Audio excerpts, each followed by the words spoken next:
it. There may be people at some point who watch this video who don't already know. So I am Kevin G. Chapman. That would make me the author of the Mike Stoneman Thriller series. I am thrilled that you are here with us. This next to me is my wonderful and lovely wife, Sharon. Hi. Sharon has so much to do with the success of these books, particularly helping me navigate my way through all of the B plots, all of the subplots and the relationships. Sharon is very much involved with. Hi, Sally. Hey, Sally. Thanks for coming. Ooh, what a nice picture you've got up there too. Very festive. Welcome to the party. And it is in fact a party. We are really happy that folks could come and be virtually with us here. Hopefully, by the time we have the next book launch, it will be live and in person somewhere. Hopefully, someplace centrally located, so people can come and be in person for the next one. But for now, we are still virtual. It has now been 8 months since we had the launch party for book number 3 in the series, Lethal Voyage. And I'm really very happy that we were able to get book 4 out so quickly relative to book 3. I mean, anything in less than a year, my book is pretty good, considering that I've got a day job. Of course, COVID helped. It's the one good thing about COVID was that it gives me time to write. Oh, yes, Sally. Sharon is lovely and wonderful. That's very true. Thank you, dear. It's absolutely true. As are you. So when we last met for the launch party of Lethal Voyage, we toasted everyone with a pina colada martini, which was the drink aboard the Colossus of the Ocean that we were all drinking during the book. And look, Lisa Swan is in the house. Lisa. Hey, thank you, Lisa, for admiring my prolific writing. Well, if I didn't have a real job, I could write more. But I'm pretty happy with the fact that it's going so well as it is. So 8 months. It's now been less than 2 years. No, less than 3 years since the publication of book 1 in the series, Righteous Assassin. The hopeful plan now is to try to get book 5 out before the end of this year, which would make it effectively 5 books in 3 years. Really 4 books in 3 years, because the first one took about 2 years to write leading up to its publication. But that's the idea. But the last time we were drinking here during a launch party, it was a pina colada martini. That was the featured drink aboard the Colossus of the Ocean in book number 3. Today, we are drinking in honor of the New York green and white football team. We've got Green Monsters. A green monster, and I'll be happy to give you the recipe if you ever want me to, is essentially a Long Island iced tea that has Midori in it rather than triple sec, and in this case has just a teeny little bit of extra green food coloring because the Midori is not really green enough. So cheers to that. Ooh, boy, that's good. There's a restaurant near our son's apartment in Boston that serves these, and that's how we got the idea, and Kevin was able to replicate the recipe at home. For my birthday, Sharon got me these lovely cups for those of us who were born in the year 1961. So we are now celebrating our 60 years of being, as it says, perfectly aged. Not quite yet for me. No, for me. For you. Well, yeah. I mean, you're young. You're just a baby. Yes. So. And Mimi, thank you. Yes, Kevin's in the Amazon top 100 for football stories. Although the funny thing is, we were looking over the list, and like the top 25 in this category are all ostensibly romance novels, but from the covers, I think they're porn. Well, romance sells a lot. I thought that by putting the book into the category of football, that I would get away from some of the romance novels, but nope, not at all. Matter of fact, the top 11 books in the category are by 2 authors, who have between them 11 different romance novels with football player themes that are the top 11 selling books on Amazon in the category of football. I think it's just, very good abs themes from the covers.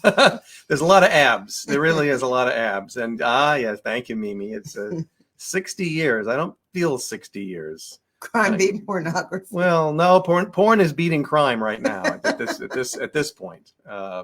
Okay, and I can scroll up. So I'm just happy to get into the top 100, which is technically the definition of being a best-selling author. You're among the 100 best-selling books in your category. So there we go. Actually, since I last posted that on Facebook, the book went up to number 48. So I got up to 48. We'll see if I get more sales today. I might be able to claw my way up further. But the top 100 has 2 pages, 1 through 50, and then you have to go to the next page to get to 51 through 100. So now I'm on the first page of the top selling football books on Amazon. If you go to the book page on Amazon and you scroll down, there'll be a series of bits of information about the book. It shows the publication date and the publisher and the number of pages, and just underneath that you'll see the book's rankings in the Amazon library. I am nowhere near the top 100 books, but I've got a bunch of different categories that this book falls into, and one of them is football. So that is the category with the least amount of competition, and so that's where I have the most opportunity to move up into the rankings. I was always amused with Lethal Voyage showing up as Sea Adventures. Sea Adventures, yes. Lethal Voyage is in the category of Sea Adventures, it's an adventure and it happens at sea. I think it's totally reasonable. If there's anybody else out there listening in and watching the broadcast, please feel free to post a comment. Let us know that you're here. We'll be happy to say hello to you. So we're drinking our Green Monsters once again, like the Green Monsters. And we are getting ready for book number 5 in the Mike Stoneman thriller series, which will be out, as I said, hopefully before the end of this year. It is Perilous Gambit. Be on the lookout for a cover reveal for Perilous Gambit at the end of the summer, probably right around Labor Day or so. Perilous Gambit takes place mainly in Las Vegas, one of my happy places.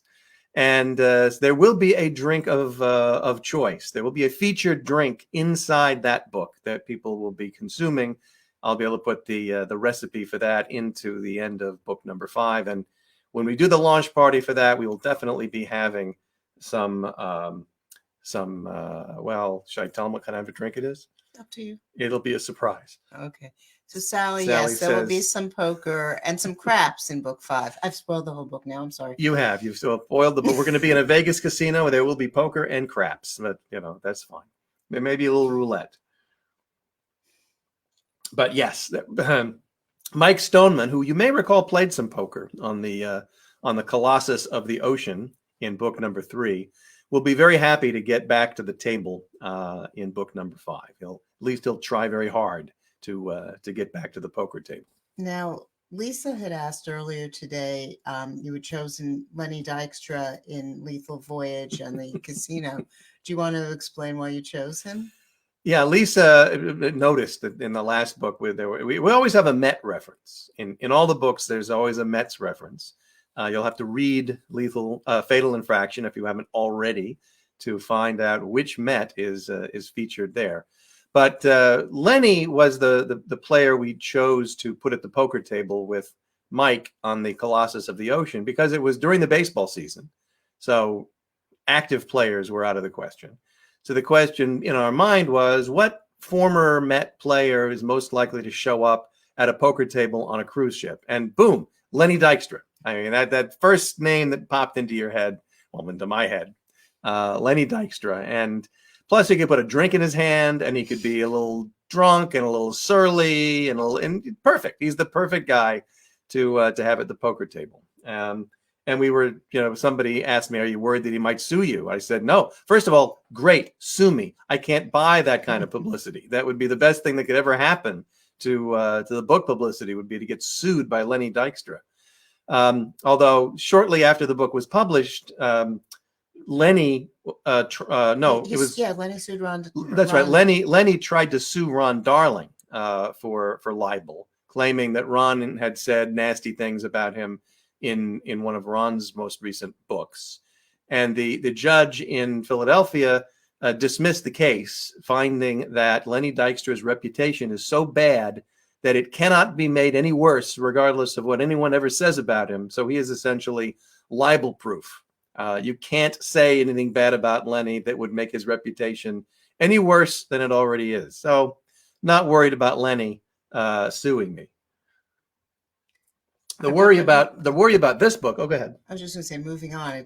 While we talk moving about on, fatal infraction. Well, speaking about being sued, the issue about being sued in this book is this little guy right here. This happens to be a jersey of mine that I wear when I go to football games at MetLife Stadium, and see my New York Jets play.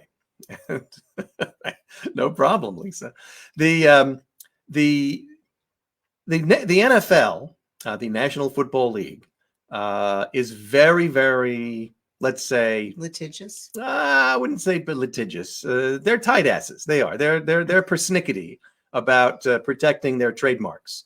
You may have noticed that during the Super Bowl time, you'll see lots of commercials of people advertising something that's related to the Super Bowl, but they won't say the word Super Bowl. They will say the big game, because the words Super Bowl in advertising is a trademark owned by the National Football League. They also own all of the, what are you pointing at? Comment. Oh, oh, Donna Sher is in the house. Hey, Donna. Finally found out a comment. Okay. Nice. So the trademark of all the names of the teams in the NFL are trademarks of the National Football League, and they get very careful about protecting them. So you can't use the New York Jets, for example, in advertising without the express written permission of the NFL. Persnicketiness. And so you have to be very careful about using the name the New York Giants or the New York Jets or the New England Patriots. So all throughout the book of Fatal Infraction, you should very clearly understand by reading the book that the team in question is the New York Jets. You shouldn't say that. I shouldn't say that. No. Well, this is well, in any event, that's a team that wears the green and white. They play in New York. They practice in Florham Park, New Jersey. They are not the Jets. Their owner's name is Woody, but they are not officially, in any legal sense, the New York Jets. And Donna says Phil is here. So hi, Phil. Hey, Phil. Thank you for dropping in. Donna finished reading the book. Yeah, she got an early copy. In hard she posted copy. A review today. She did. Thank you, Donna. Thank you for your review. I'm very happy that we have 15 reviews of the book up on launch day. That's great. Good job. Thank you. Nice work. So during the course of the book, we have we don't mention the words New York Jets anywhere, because that would be potentially something that would run afoul of the lawyers at the NFL. So we didn't do that. But we all know it's not that hard to figure out. So let me just ask for a toast for all of you who have glasses at home. We are toasting to the launch of Fatal Infraction. Thank you very, very much for all of your support and all of your good wishes out there. Your Facebook posts on the Mike Stoneman Thriller group. It's really wonderful for me to read those posts and see you guys out there. Thank you to everyone who's read the book. It's been a labor of love. Thank you to everyone who reposted my launch day post on Facebook or retweeted my tweet today. If you haven't already done that, beta, yeah, Mimi's a beta reader. Yes. And thank you, Sally, for the mazel tov. So yeah, it's if you haven't already retweeted or reposted my posts from today, please do that. Love to just spread the word to all of your friends and followers, and then their friends and followers, and use social media as it was intended to create a viral sensation. We can only hope. You need to do a TikTok song about it. TikTok viral sensation song. Yeah, I'm not going to do TikTok. There's some things I'm just too old for, and that is definitely one of them. Donna says, "Thank you for the Dave Matthews T-shirt." Yeah, there's a character in the book just passing by, wearing a Dave Matthews Band T-shirt. So that yeah, was for your amusement. It's a shout out for Donna's amusement, and Sharon. Sharon's a DMB fan as well. So yeah, all those little Easter eggs in the book are a lot of fun, and a lot of them are just to amuse us. Yes, there's a lot of things that are solely to amuse us and nothing else, and that's okay. And if anyone else gets the references, that's fine. But some of the jokes Kevin puts in just so that we can laugh about them. And some of the jokes get taken out. That's okay too. So for those of you who are tuning in now or later, to give you just a quick recap of the Mike Stoneman thriller series, we're now 4/5 of the way through a 5-book story arc. And we're definitely gonna be at not the end. 5 books is not necessarily the end of the series, but it'll be a pausing point. And at that point, we'll see where we go from there. But we started off with Righteous Assassin, and we first met Mike Stoneman and his then new partner Jason Dixon as they were chasing a serial killer in the summer of 2018. So now we are in the story arc into the summer of 2019. Book number 5 will take place in the very end of 2019 and into January of 2020, and we'll finish up right before everyone goes into lockdown for COVID-19. But way back in 2018, Mike Stoneman and Jason Dixon started their relationship as they chased the serial killer in Righteous Assassin. And their partner relationship was a little rocky at first. Mike was a little tough on Jason. Jason didn't think it was fair. Maybe it wasn't. Michelle McNeil didn't necessarily think it was fair and told Mike that. So that relationship was just starting. And at the same time, Mike was just starting his relationship with Michelle McNeil. They had known each other for a long time and professionally, but Mike finally got up the courage to ask her out. So we had that relationship just getting started.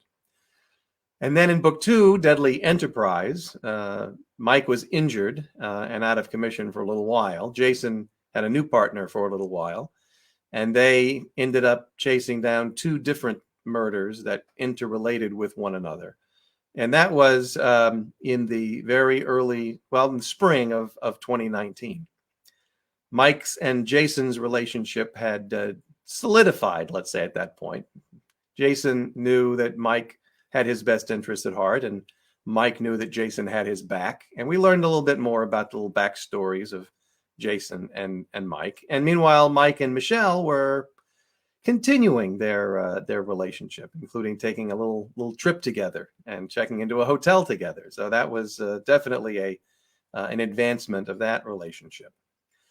And then, after the climax of book number 2 at the shootout at the Alexander Hamilton Hotel in Brooklyn, it was suggested to Mike and Jason that they should probably leave town for a little while the media calmed down after those events at the end of book 2, which took them on a very hastily organized cruise to Bermuda on the Colossus of the Ocean in book number 3, Lethal Voyage. Michelle, along with Jason's recent girlfriend, Rachel Robinson, arranged for them to all take a cruise together. We first met Rachel Robinson in book 2 during the Heroes Ball, where Mike and Jason were getting an award from the mayor after their successful investigation of the Righteous Assassin and taking him off the streets. And Jason came to that party with Rachel Robinson. That's when we first met Rachel. Jason and Rachel had been introduced by Michelle earlier in 2019, and they had been off camera, and they had been dating a little bit, and then they were together at the Heroes Ball. But by the end of book number 2, they were a thing enough that they would be willing to go together on a cruise. And so we had the 2 couples on the cruise ship during Lethal Voyage. That took place the second week of May of 2019, when they had their adventures. And those of you who have read the book know about those adventures. They then returned to New York, and 2 weeks later, somebody dies. And of course, they're homicide detectives, so they get involved. And in this case, the death is the quarterback of the New York football team, Jimmy Rydell. And Jimmy's death immediately launches Mike and Jason into a new investigation that happens starts in the very end of May and into the first several weeks of June of 2019. So that's the timeline. That's where we are in the story arc, and we get to find out what happens to Jimmy Rydell, what happens to the relationships between Mike and Jason, and Mike and Michelle, and Jason and Rachel, and all of those things. You will find out if you keep reading these stories. Mimi says, if Mike Stoneman went on vacation, where would he go? Well, I think Mike would go to Vegas. And they get to go to Vegas in book 5. Michelle, I'm not sure. I'm not sure where Michelle would go if she had absolute discretion to go anywhere in the world. What do you think about that? Probably back to Bermuda, but without a murder. To Bermuda with no dead bodies in the morgue. No dead bodies. Well, that might be. You all can chime in on the comment. Tell me where do you think Michelle would go with Mike? I think if she had the chance. Donna says, from there we go to Netflix. Yes. Well, Netflix is a dream. We would love to go to Netflix. If you know anyone at Netflix, Please give them my number.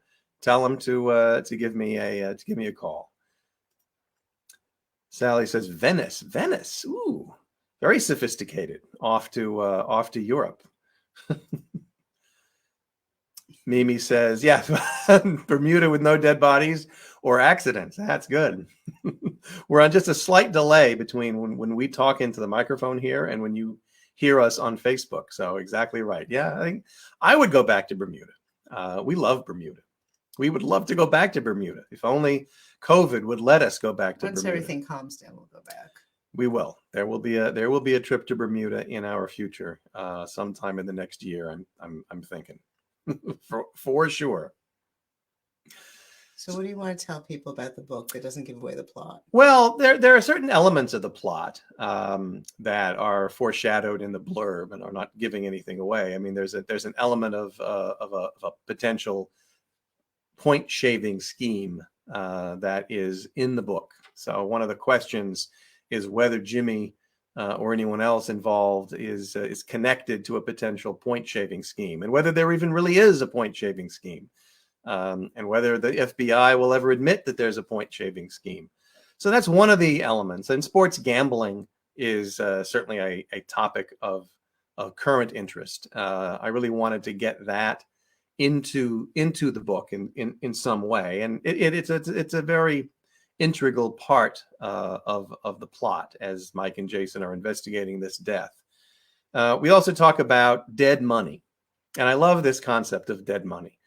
I would have named this book Dead Money, except that there are about 3 or 4 other novels in the genre who are already out there, already called Dead Money.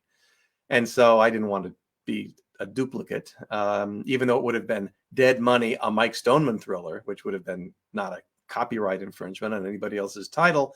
Still, I didn't want to go there. So Dead Money wasn't the title, but it is a very important concept in the book. And it's one that I had a hard time getting a handle on. The concept is this: if you have a signing bonus for an NFL player, let's say you sign a $50 million contract, and 20 million of it is a signing bonus, and the other 30 million is your annual salary over 4 or 5 years. The NFL has a salary cap, and so each team is only allowed to spend a certain amount of money in each year. So how do you allocate the bonus money toward the salary cap? And the answer is, it's pretty obvious. You just prorate the money. So if it's a 5-year contract with a $20 million signing bonus, you divide 20 million by 5, and you allocate $4 million of the salary cap in each of the 5 years. So for the purposes of the salary cap, your salary may be $6 million in salary plus the $4 million of allocated bonus. And so $12 million hits your cap, hits the team's salary cap. But what happens if the player is cut? If the team lets you go, the team is no longer responsible for paying your annual salary. And you may not realize this, but salaries in the NFL are typically not guaranteed. You may sign a $40 million 6-year contract, but none of that money is guaranteed after the first year. So if the team cuts you after 1 year, having paid you, let's say, $5 million in the first year of a 6-year contract, the team, you're done. You're getting no more of that money. But you did get your bonus. If you got a signing bonus, you got all of that money. So if the team cuts you or trades you, or if you get injured and can't play, the team is not responsible for any money toward the salary cap on your salary, but they do have to eat that money that was part of the signing bonus. And that money is then referred to as dead money because you're no longer, the player's gone. The player's no longer an active member of the team, but you have to allocate the bonus money. And I researched how that happens because it's important to the plot when that money hits the salary cap. You'll have to read the book if you haven't already to figure out why that's important. Trust me, it's important. But how does that happen in the NFL? And the answer is, it's very hard to figure out. It is, in fact, in the NFL's collective bargaining agreement with the players, but that contract is not a public document. You can't just go find a copy of the NFL Players Association collective bargaining agreement. You can look at articles on the internet, but all of the articles on the internet by sports writers are based on assumptions and speculation and best guesses about how it works because it's not published. It's not, there's no rule book somewhere that you can look at and see what's the deadline. At what point do you have to decide as a team how you're going to allocate the dead money? Do you even have a choice in how to allocate the dead money? And it turns out there is a deadline. If the player is cut or leaves the team, or in this case, dies before a certain date, then the money hits the salary cap this year. And if the cut happens after the date, then the salary cap hits the salary allocation hits the cap next year. I actually had to call and make some contacts with people in the front offices of several NFL teams and try to get them to explain it to me. And they were very helpful. And all of them said, don't use my name. Don't tell anyone that I'm the one who told you this. But it turns out there's a very specific process for how that dead money gets allocated. And it's a big part of the plot of the book. So you'll be interested in reading that. Mimi says, has this cut, trade, et cetera scenario actually happened in real life? Lisa's next question actually can provide a jumping off. Look at that. Lisa says, dead money reminds me of the Aaron Hernandez contract stuff. Yes, his family fighting for the signing bonus money. That's a little different in the sense that the team was trying to void the money based on his having committed a murder. But it's not too off the point. But once you get your salary, once you get your bonus money, it's yours. It's in your bank account. It's hard for the team to claw it back. But it has happened. I mean, players have died in the middle of seasons, and when they die, the team is no longer obligated to pay their salary, but they do have to take the salary cap hit against the dead money. Why are we doing audio there? I wanted to tell Sally, thanks for coming. I was trying to do it surreptitiously. My apologies. Thank you, Sally.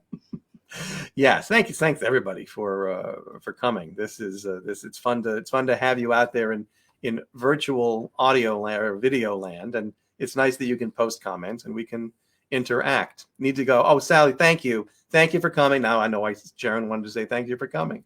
Thank you for the congratulations. It's really nice to hear from you. So anyway, the dead money was fun. Trying to figure that out, trying to work it into the plot. And Mimi says multitaskers. I don't know how good we are at it, but we're doing our best. Trying.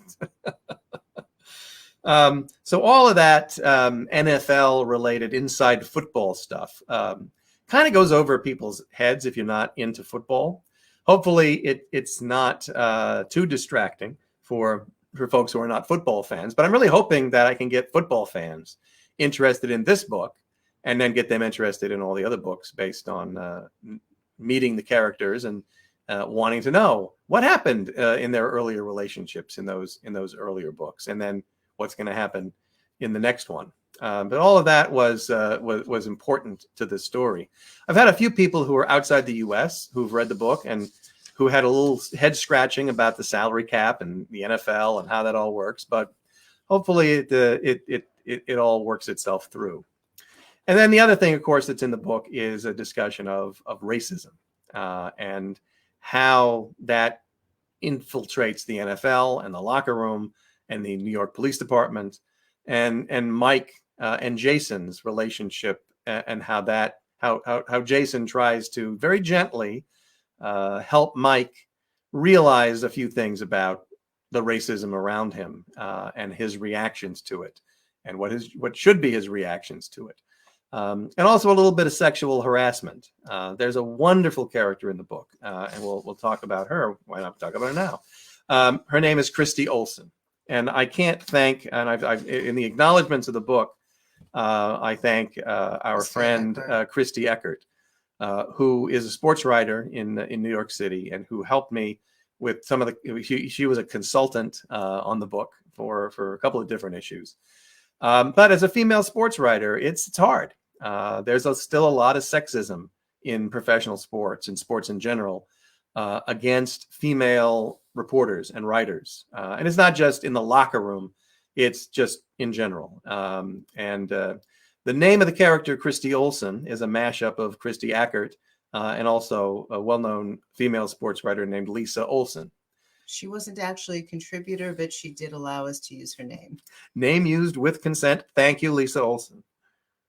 And she had suffered a lot of very public harassment, I want to say about 20, 25 years ago, at the hands of the New England Patriots. Yeah, and that's one of the deleted scenes from the book is something that Lisa Olson dealt with. And for those of you who are members of the Facebook group, I'll be putting up a link to that deleted scene at some point in the next couple of months. But yeah, so Christy Olson, the female sports writer, has a role to play in this book.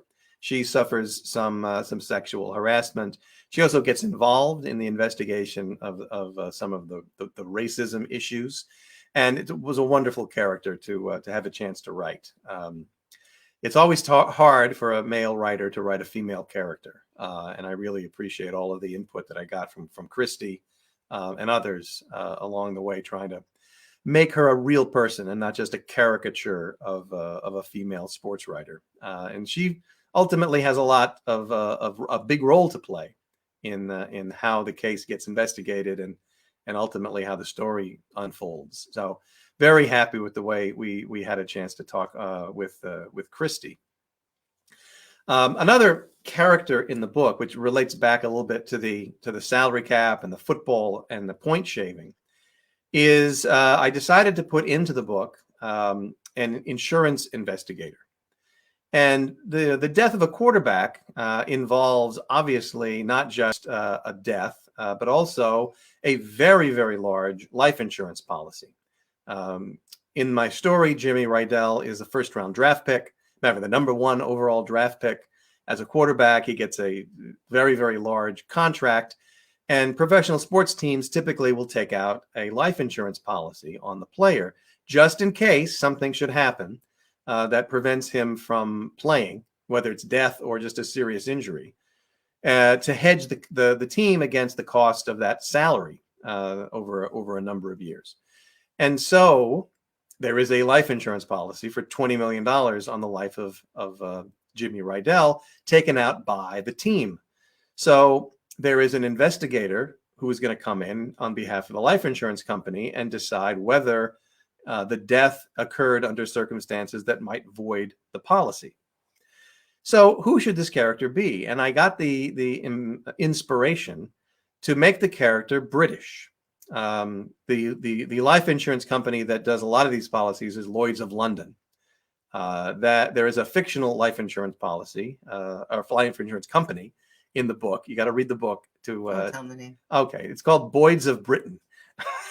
So not Lloyds of London, Boyds of Britain. And so we got an insurance investigator whose name is Graham Beckwith, who comes to the U.S. To do the investigation.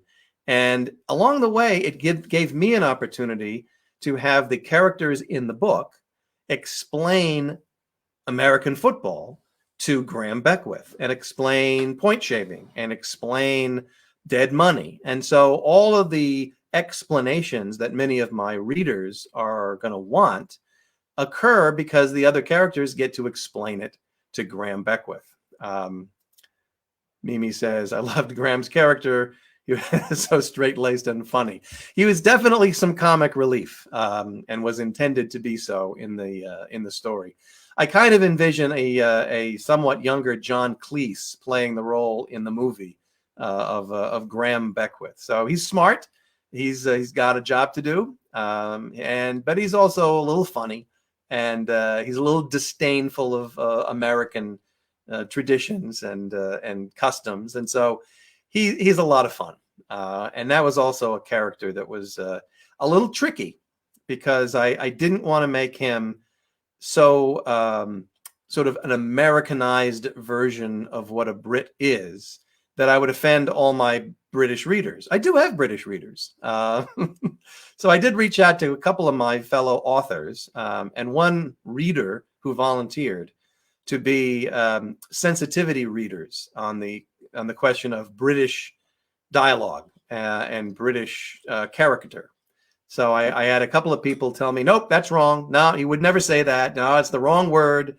And help me specifically with the dialogue, so that Graham Beckwith's dialogue is hopefully fairly realistic of what an upper crust, as they would say, a posh Brit would speak, and was trying to get that done. I also had a couple of sensitivity readers who helped me out with the racism issues, and who read the book from that perspective and helped me make sure that I wasn't saying something, particularly when I was putting it into the mouths of a black player, or in Jason's case, a black detective, and would say something that might be inadvertently offensive. Certainly didn't want to do that, and really appreciate the contributions of my sensitivity readers in the formation of those characters and that dialogue. Very, very valuable, and really helped me a lot. That's in addition to all the regular beta readers like Mimi, who read the book just in general to tell me what's wrong with this story, where it's not logical, what doesn't make sense. And those beta readers are just invaluable to an author. So I thank all of you for your contributions. Rebecca says, impressed with the idea of having sensitivity. Yeah, well, I can't say it was my idea. I did not come up with it. I've seen other authors talk about it, and I've read some articles where people have mentioned, particularly when you're writing something that's a little out of your element, to get somebody who knows it better to read your stuff.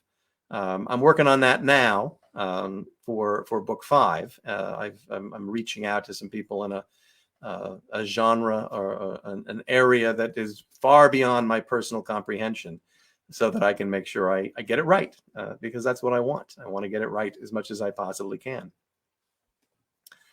The other character we want to just mention briefly is our old friend, and you may expect her appearance at some point, and that is Helene DeVito Rosen, one of Sharon's favorite characters. Well, she first appeared in Righteous Assassin as the widow of one of the Righteous Assassin's victims, and Kevin wrote her very straight-laced. And I saw this character, and my reaction was, no, this is like Marissa Tomei and My Cousin Vinny. This is somebody who has a lot of life and a lot of animation to her, and he ran with that, and the character just took off, and he decided to make her recurring. She shows up in each of the books so far, and has been fun for us, fun for Kevin to write, fun for me to edit, and hopefully fun for other people to read. It's also been fun to voice her on the audiobooks. When I first wrote the character and then when Sharon suggested that I make her a little over the top and a little more animated, I loved it. I loved the idea. And then when I started narrating the audiobook, I suddenly realized, oh my goodness, I'm going to have to figure out how to say these lines. And I've really had a lot of fun creating the voice character for Mrs. DeVito. But she will show up. She is now a recurring character in every book, which has been a lot of fun to have her show up. And in this case, she plays a small but very important role, and we're very happy to see her very briefly in this story. She'll have a little bit of a bigger role to play in the next story. So, that's not giving away too much, is it? Oops. Sorry. Best I can do. One other thing we wanted to talk about, and this was another fun thing for those of you who've read the book. We wanted to stage a scene, and I won't say what the scene's about, but we wanted to have the scene occur at a sort of fancy New York restaurant. And so we had the idea of, let's think of a kind of restaurant that could be really hot and trendy in Manhattan. And so it would be one of these places that you can't get a reservation to because it's so hot and so well thought of that it's months and months before you can get in. We wanted to find something like that and make it as crazy as we possibly could think of. What could be a restaurant that would be trendy, but would be just like impossible? What would be ridiculous? What would be so ridiculous that it could never happen? And what we came up with was a vegan French restaurant. Vegan French. Now think about that for a minute. What's a French restaurant? Butter, cream, lots of meat. Lots of meat, beef, veal. I mean, how could you have French cooking? And vegetarian maybe, but vegan, no milk, no butter, no cream, no meat or meat byproducts of any kind. What are you going to serve at a French restaurant that's vegan? It's impossible. It could never exist in real life. And so I wrote the scene at the vegan French restaurant. And then for the heck of it, we decided to Google, and there actually is a vegan French restaurant in New York City. At least there was as of a year ago. I haven't tried it recently. And it not nearly as fancy or trendy as the one in the book, but it does exist. And it had a menu. So that was actually helpful for you for coming up with some of the dishes. There was a menu. I mean, there probably is not one in France. Only in New York would somebody decide to try to have a vegan French restaurant. So it is called Le Renard Courant. That's the fictional one. The fictional restaurant. The Running Fox. Which is an inside joke. A little inside joke for us. But it's a plausible name for a French restaurant. And so there you go for the French restaurant scene, the vegan French restaurant. So look for that and tell me what you think about that. Mimi says, will we have a diversion character like Mr. Clean in book 5? There'll be diversions. There's all kinds of diversions in book number 5. There will be no shortage of diversions and diversionary characters in book number 5. So you can count on that. There will be some characters you've never seen before. There'll be a few characters you have seen before who will show up as well. Donna Sher says, I want to be a recurring character. You're lucky you're still alive. You may remember from Lethal Voyage, there was a character named Donna Sher. She was a dancer in the cast of Chicago. And she didn't get killed. And she did not get killed. She was one of the dancers who did not get killed. And that's how much your friendship means to that Kevin. Really, I mean, that's we're telling you that now. We love you, Donna. And so yes, recurring character might be a little tough, but we'll see what we can do with that. At least you're still alive, so you could theoretically show up somewhere. Not completely out of the question. But this was, the vegan French restaurant gave us a chance to do something really, really fun. And I'm glad to be alive. Donna says, I'm glad to be alive. Thank you. So are we. We're also glad that you're still alive. I find with these books, and even going back to Righteous Assassin, which was a very heavy story about a serial killer who was taking out people who he believed should die. And I had to come up with all sorts of creative ways to kill people that was consistent with the plot there. And there's a lot of tension. There's a lot of blood. There's a lot of tense interaction between the characters. So it's important to have a little bit of comedy, a little bit of humor from time to time, or at least lightness. And really, Mike's relationship with Michelle McNeil was the light part of the plot in Righteous Assassin. I needed to have something that wasn't just the murder and the investigation of the murder. So we had a little romance, and Mike was very awkward. Mike was, almost 50 years old and hadn't dated in a long time and wasn't comfortable around women or Michelle. And there was a little bit of sort of, I want to say high school romance going on there, but he was nervous. He was this cop who can take down criminals and go head to head against mob bosses. But when it comes to asking Michelle out on a date, he was flustered and nervous, and that humanized him a little bit, and it gave a little comic relief, a little light touch to that book. And it's important. And so every book has got a little bit of comic relief, at least, some more than others. Graham Beckwith gave me quite a lot. The vegan French restaurant scene was a lot of comic relief. You have a City Field scene. There's the City Field scene. That's a little comic relief. But it's not superfluous. It actually advances the action. I was happy with that. Yes, the scene in City Field is not just a complete throwaway. There's actually something important that happens for the plot at City Field, and of course, City Field's a very important place. So of course, important things happen there, which is also good. So we had fun. We had fun with it. I will continue to have fun with it, and that's the name of the game. I'll also continue to come up with interesting drinks to make for our lunch parties and for our characters in the book, because what's life without, a few cocktails?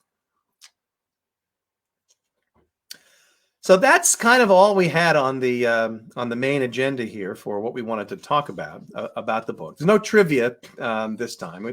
The trivia quiz was strictly there for the cruise ship experience.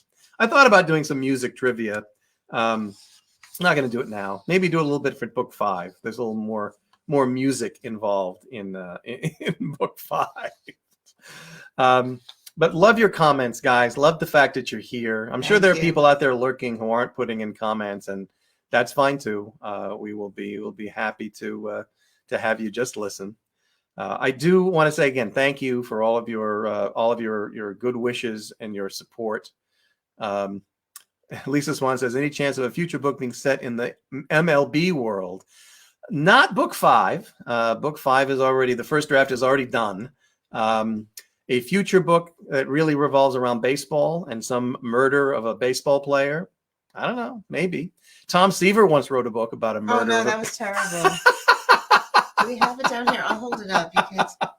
Let me see if I can find it. This is perhaps the worst murder mystery ever written. It was really bad. And I love Tom Seaver. Yeah, and Sharon adores Tom Seaver, and one of her heroes. But the Tom Seaver murder mystery, was it called Beanball? It was really bad. I think of interesting ways to murder people. I've never thought about having a pitcher throw a baseball and kill someone with it. Think about that. It's not easy. And yet, there's your plot. I do not anticipate at this point a murder mystery set. It was called Beanball. There's the with Tom Seaver's picture on the cover. Tom did not die in the book. I don't know why Tom Seaver's picture is on the cover of a book about a murder mystery. He wrote it. Well, obviously he's the author. That's the if you ever go to the library and look that up, Tom Seaver baseball Beanball. It's actually so bad it's funny. You can read this book and laugh at it. It's like watching a really, really bad movie just for the comic value. So Lisa, no, not now. I haven't really thought about a baseball themed murder mystery, but who knows? We'll see what happens. It's a solid idea. We'll see whether I ever get picked up by a traditional publisher who wants to go in that direction. We'll get the permission of Major League Baseball to use their logos and trademarks, and we'll go somewhere there. that might be fun. But really, thank you guys for your great support. Again, please tell all your friends. Repost my tweet, retweet my tweet. I'm not a big Twitter person, so I probably don't say it right. Share my post on Facebook, and help me get the word out to everyone. Mimi says, "How about a big screen movie of the series?" Well, wouldn't that be great? Of course it would. That would be wonderful. We're still waiting for Netflix to come along and say, yeah, we could make this whole series into a series of, we could have one season on each book. You can even talk to Apple. Yeah, Apple, Amazon, anybody. Hulu, we'll do. I'll write the screenplay draft, and somebody else can then pick it apart and rewrite it for me, and I'll say, great, whatever you want, whatever you want. You want to make Jason Dixon a girl? Fine, whatever works, totally fine. I give you absolute discretion to do whatever you want with the story as soon as you've paid me for the rights. Donna says Apple. We're that desperate, yeah. Google, anybody. That's the dream, is somebody will decide that this would make a good series, which of course it would. It would make a great series. Now think about Righteous Assassin as a 10-part series, from the first murder and the beginning of the investigation, and each murder is a different segment of the show, leading up to the dramatic 2-part conclusion. I mean, it absolutely writes itself. But no, it doesn't. I've written it already. Donna says Idris Elba for I mean, Idris Elba would work.